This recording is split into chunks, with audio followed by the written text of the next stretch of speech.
Polisi dan Bawaslu seberangi sungai distribusikan logistik di Desa Bonto Manurung Maros. Badan Pengawas Pemilu, Bawaslu, dan Polri mendistribusikan logistik Pilkada Dusun Makmur, Desa Bonto Manurung, Kecamatan Tompo Bulu, Kabupaten Maros, Sulawesi Selatan, Selasa, 26 November 2024. Mereka nampak menyeberangi sungai untuk sampai ke lokasi tujuan. Jalur tersebut dipilih untuk memangkas waktu tempuh pendistribusian logistik hingga 2 jam menuju TPS 01 Dusun Makmur. Daftar pemilih tetap, DPT, di TPS 01 Dusun Makmur sebanyak 176 orang.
Seril.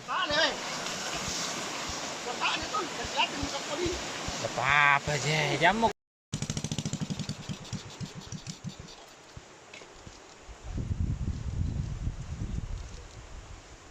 Download Tribun X sekarang, menghadirkan lokal menjadi Indonesia.